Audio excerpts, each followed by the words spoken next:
Bonjour et bienvenue. Aujourd'hui, on va plonger dans un texte qui est un véritable thriller psychologique presque spirituel. Oui, tout à fait. Le chapitre 15 du livre de la Genèse. On est face à un homme, Abraham, qui reçoit une promesse absolument démesurée. Complètement. Et sa réaction, c'est un mélange fascinant de foi, une foi immense, et en même temps d'une anxiété très très concrète. On va explorer ce dialogue intense avec l'Éternel. C'est une histoire de promesses, de doutes, et ça se termine par un pacte scellé d'une manière, disons, Assez inhabituel. oui, assez sanglante et mystérieuse. Notre but, c'est de voir comment cette alliance, conclue il y a des milliers d'années, a pu vraiment façonner toute une histoire. Et tout commence par une voix dans une vision, une parole qui se veut rassurante. Abraham, ne crains point, je suis ton bouclier et ta récompense sera très grande. C'est une ouverture grandiose. On s'attendrait à une réponse pleine de gratitude, de joie, mais pas du tout. La première chose qui sort de la bouche d'Abraham, c'est une plainte. Et cette plainte, elle révèle une blessure si profonde qu'elle va dicter toute la suite. Oui, on entre direct dans le vif. La réponse d'Abraham est presque brutale dans son pragmatisme. Il ne dit pas merci, il dit Seigneur éternel, que me donneras-tu? Je m'en vais sans enfant. C'est tellement humain, C'est ça. on peut lui promettre le monde, la protection divine, la plus grande des récompenses. Pour lui, à ce moment-là, tout ça ne vaut rien. Il y a un vide béant au centre de sa vie. Il n'a pas d'héritier. Et son angoisse est incroyablement précise. Il ne dit pas juste « je suis seul ». Il a déjà un plan B. Un plan purement légal, administratif. Ah oui. Et il dit, l'héritier de ma maison, c'est Eliezer de Damas. C'est le nom de son intendant. En gros, il est en train de dire, ma seule perspective, c'est de léguer toute ma fortune à mon meilleur employé. Ça n'a rien à voir avec une lignée. Rien, c'est un plan de succession d'entreprise, pas la continuation d'une famille. On sent toute l'amertume dans cette solution, par défaut. C'est une façon de dire, voilà l'échec de ta promesse jusqu'à maintenant. Et la réponse de Dieu est tout aussi directe, c'est presque une correction. Oui, la parole de l'Éternel est très claire. Ce n'est pas lui qui sera ton héritier, Voilà. mais c'est celui qui sortira de tes entrailles qui sera ton héritier. La promesse est réaffirmée, mais avec une précision chirurgicale. On ne parle plus de succession, on parle de biologie. Et c'est là que la scène bascule complètement. On passe des mots, de cette angoisse intérieure, à une image, d'une puissance folle. Absolument. Le texte dit que l'Éternel le conduisit dehors. Il faut s'imaginer la scène. Abraham, c'est un vieil homme, il sort de sa tente en pleine nuit, dans le désert, le silence, l'obscurité. Et là, Dieu lui donne un ordre. Impossible.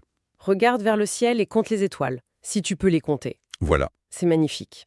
Personne ne peut compter les étoiles. C'est une façon de confronter sa minuscule angoisse terrestre qui est focalisée sur un seul homme, Eliezer. Oui. À l'immensité de la promesse divine. C'est un changement total de perspective. Exactement. C'est une thérapie par le cosmos, en quelque sorte. Dieu lui dit, arrête de regarder à l'intérieur de ta tente, où tout est vide, et regarde en haut. Ton problème te semble insurmontable, mais regarde à l'échelle à laquelle moi je travaille. Et la phrase se conclut par ce coup de massue, telle sera ta postérité. Et là, la promesse n'est plus juste un mot. C'est une vision, c'est une réalité aussi vaste, aussi tangible que le ciel étoilé. Et ça marche. C'est vraiment le moment du basculement. Le verset 6, il est crucial dans tout le récit. Oui, l'un des plus importants. Abraham eut confiance en l'Éternel, qui le lui imputa à justice. Ça sonne très juridique, très technique, imputé à justice. Qu'est-ce que ça veut dire concrètement à ce moment-là? Il faut imaginer que dans ce monde, la justice, la droiture, c'est basé sur les actions, les rituels, les sacrifices qu'on fait. D'accord, sur ce qu'on fait. Exactement. Et ce verset dit que le simple fait de faire confiance, de croire à l'impossible face à l'évidence, c'est l'acte le plus juste qu'Abraham puisse accomplir. Ce n'est pas ce qu'il fait qui compte à cet instant précis. Mais ce qu'il croit. Voilà. C'est une véritable révolution spirituelle qui est contenue en une seule phrase. Sa foi devient son acte de justice. C'est un sommet. Le doute est vaincu par cette vision cosmique, la foi est validée. On a l'impression que le plus dur est fait, que l'histoire pourrait s'arrêter là. On pourrait le croire. Mais non. L'encre de ce pacte de confiance est à peine sèche qu'une nouvelle promesse arrive, et avec elle, un tout nouveau type de doute. C'est ça qui est fascinant. Juste après, l'Éternel enchaîne. Une deuxième promesse, territoriale cette fois. Je suis l'Éternel qui t'ai fait sortir d'Ur en Chaldée pour te donner en possession ce pays. Et la réaction d'Abraham, elle est immédiate. Instantané. Seigneur éternel, à quoi connaîtrais-je que je le posséderais? Il retombe tout de suite dans le doute. C'est incroyable. Il vient d'accepter la promesse la plus folle, celle d'un enfant contre toute logique.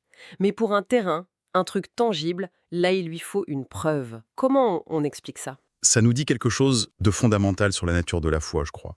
On a tendance à la voir comme un interrupteur, on l'allume une fois et c'est bon. Oui, comme si c'était acquis. Alors, ce que ce texte montre, que c'est plutôt un muscle. Un muscle qu'on doit utiliser différemment pour chaque défi. Il a à la fois pour l'héritier, mais pas pour le terrain. C'est comme croire qu'on peut courir un marathon, mais douter de pouvoir monter une petite colline. Pour cette nouvelle angoisse, il demande une garantie, un contrat notarié. Et la réponse de Dieu, ce n'est pas un discours, c'est une liste de courses pour un rituel ultra étrange. Ah oui, Prends une génisse de 3 ans, une chèvre de 3 ans, un bélier de 3 ans, une tourterelle et une jeune colombe. Pourquoi ces animaux? Et pourquoi cet âge, 3 ans, qui est répété? Ça semble si bizarrement spécifique. alors là on entre dans un monde très très ancien, celui des traités et des alliances du Proche-Orient de l'époque. La spécificité des animaux, leur maturité. 3 ans, c'est un animal de valeur, hein. D'accord. Tout ça, ça indique qu'on prépare quelque chose d'extrêmement solennel. Ce n'est pas une simple prière, c'est la mise en place d'une cérémonie de signature de contrat. Et la suite est encore plus étrange. Oui, Abraham les coupa par le milieu et mit chaque morceau l'un vis-à-vis de l'autre. Il crée une sorte de couloir de cadavres. L'image est incroyablement forte, presque macabre. On est loin des étoiles, là. Ah oui, C'est une pratique qui était connue à l'époque pour sceller les pactes les plus importants. En gros, les deux parties qui s'engageaient passaient entre les morceaux d'animaux. C'était un serment visuel. qui voulait dire quoi? Qui voulait dire, si je ne respecte pas ma part du contrat, que je subisse le même sort que ces animaux, que je sois coupé en deux. C'est le plus sérieux des engagements possibles. D'accord, la scène est plantée, c'est un rituel solennel, silencieux, et là, un élément de chaos intervient. Les oiseaux de proie s'abattirent sur les cadavres et Abraham les chassa. C'est un détail, mais on a l'impression qu'il est important. Il est crucial. Il ajoute une tension dramatique. Imaginez Abraham tout seul, qui doit se battre contre des charognards qui essayent de souiller les éléments de l'alliance. C'est une lutte en fait. Oui, une lutte pour préserver l'intégrité et la sacralité de ce moment. C'est comme si des forces extérieures tentaient de faire capoter le pacte avant même qu'il ne soit conclu. La tension monte encore d'un cran. Et alors que le soleil se couche, l'ambiance devient encore plus pesante. Le texte parle d'un profond sommeil qui tombe sur Abraham. Mais ce n'est pas une sieste paisible du tout. Non, C'est accompagné d'une frayeur et une grande obscurité. On bascule dans surnaturel, presque dans un film d'horreur. et c'est dans cet état de vulnérabilité totale, de terreur, qu'il va recevoir une prophétie. Et ce n'est pas une bonne nouvelle, du moins pas à court terme. C'est une feuille de route pour les siècles à venir et elle est glaçante. Oui, c'est une douche froide. On lui dit en résumé, ta descendance, celle que je viens de te promettre, eh bien elle sera d'abord esclave dans un pays étranger. Ils y seront opprimés pendant 400 ans. C'est terrible. Terrible. La promesse vient avec une facture de 4 siècles de souffrance. Absolument. La prophétie annonce aussi que la nation qui les asservira sera jugée, qu'ils sortiront de là avec de grandes richesses. Mais le cœur du message, c'est cette longue période d'épreuve. On lui donne même un réconfort personnel. Oui, c'est presque pour s'excuser. Toi, tu iras en paix vers tes pères. En gros, ne t'inquiète pas, tu ne verras pas ça. Et il y a cette phrase, très énigmatique, pour justifier le délai. Ah oui. Car l'iniquité des Amoréens n'est pas encore à son comble, comme si la justice divine avait un temps de maturation. C'est une prophétie incroyablement dense. Mais le rituel, le pacte en lui-même, n'est toujours pas conclu. On est dans l'obscurité totale, Abraham est inconscient, et là, le point culminant arrive. Le texte décrit une fumanesse fumante et des flammes passèrent entre les animaux partagés. Et c'est là que tout se joue. Rappelez-vous, normalement, les deux parties sont censées passer entre les morceaux. C'est un engagement mutuelle. Attendez, je vais être sûr de bien comprendre. Donc, normalement, Abraham aurait dû se lever et marcher dans ce couloir de carcasse avec une représentation de Dieu. Exactement. Ça aurait été un contrat bilatéral. Mais ici, Abraham, il est cloué au sol par le sommeil et la peur. Il est complètement passif. Il ne bouge pas. Il ne bouge pas. Seul le symbole divin, cette fournaise et ses flammes, passe au milieu. Ça change tout. Ça veut dire qu'Abraham n'a aucune obligation, que le contrat ne repose pas du tout sur lui. C'est précisément ça qui est si radical, si puissant. Ce n'est plus un contrat, en fait. C'est une promesse unilatérale et inconditionnelle. Inconditionnel, c'est Dieu seul qui prête serment, qui s'engage sous la menace de la malédiction. C'est comme si l'Éternel disait « Je m'engage à tenir cette promesse, et sa réalisation ne dépendra que de ma propre fidélité, pas de la tienne ni de celle de tes descendants. » Tout le poids de l'alliance repose sur le divin. C'est un acte de pure grâce. Totalement, c'est un retournement de situation incroyable. Et c'est juste après ce passage du feu que le texte déclare « En ce jour-là, l'Éternel fit alliance avec Abraham. » C'est officiel.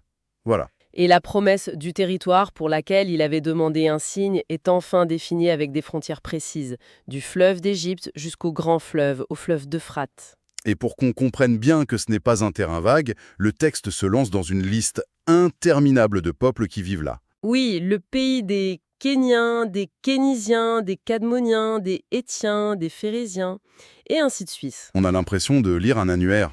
C'est vrai. Pourquoi lister tous ces noms?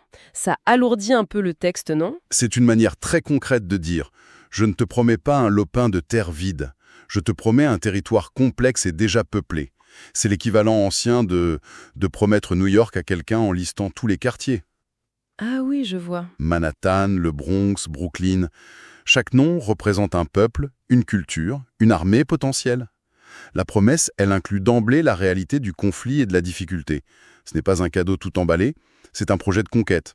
Quand on regarde le chemin parcouru dans ce seul chapitre, c'est vertigineux.